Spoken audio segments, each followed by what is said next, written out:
Okay, so today I'm going to do a lot of different gardening, but I'm just going to do it in small spurts for y'all so that it ain't all drawn out and boring. So right now, it's kind of like a little hill behind where I built this wattle fence, but it's right at the edge of the garden. Clear, it's on the wrong side of the wattle fence, but then I just changed my mind up, and I'm going to plant my zucchini on this end, just because the hill's already here, and I don't know what else to do with all that dirt.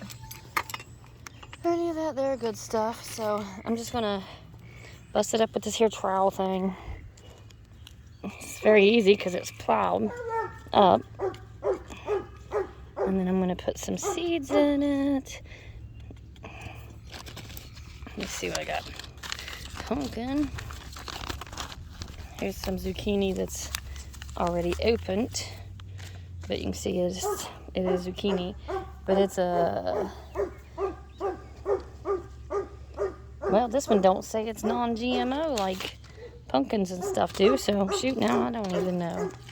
Anyhow, zucchini seeds are big, like the fruit that it grows.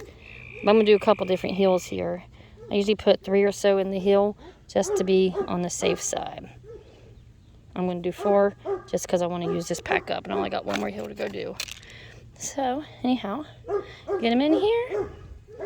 Get them buried down in there, cover it over, and then for good measure, sprinkle a little bit of this here Miracle Grow potting soil on it, and then when it gets watered, that'll help leach the fertilizer into it, and it helps remind me where I put something. But that's it. Very simple, very easily done. Zucchini, I will use that for grilling the smaller ones. I'll also make zucchini brownies, zucchini bread out of it by grinding it up.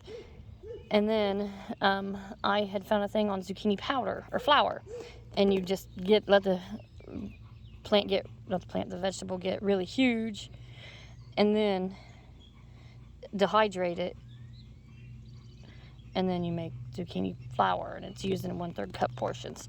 So anyhow, I'm going to attempt that this year too, so we'll see. But that is how you make or plant the zucchini on my makeshift little hill that is being done by means of laziness.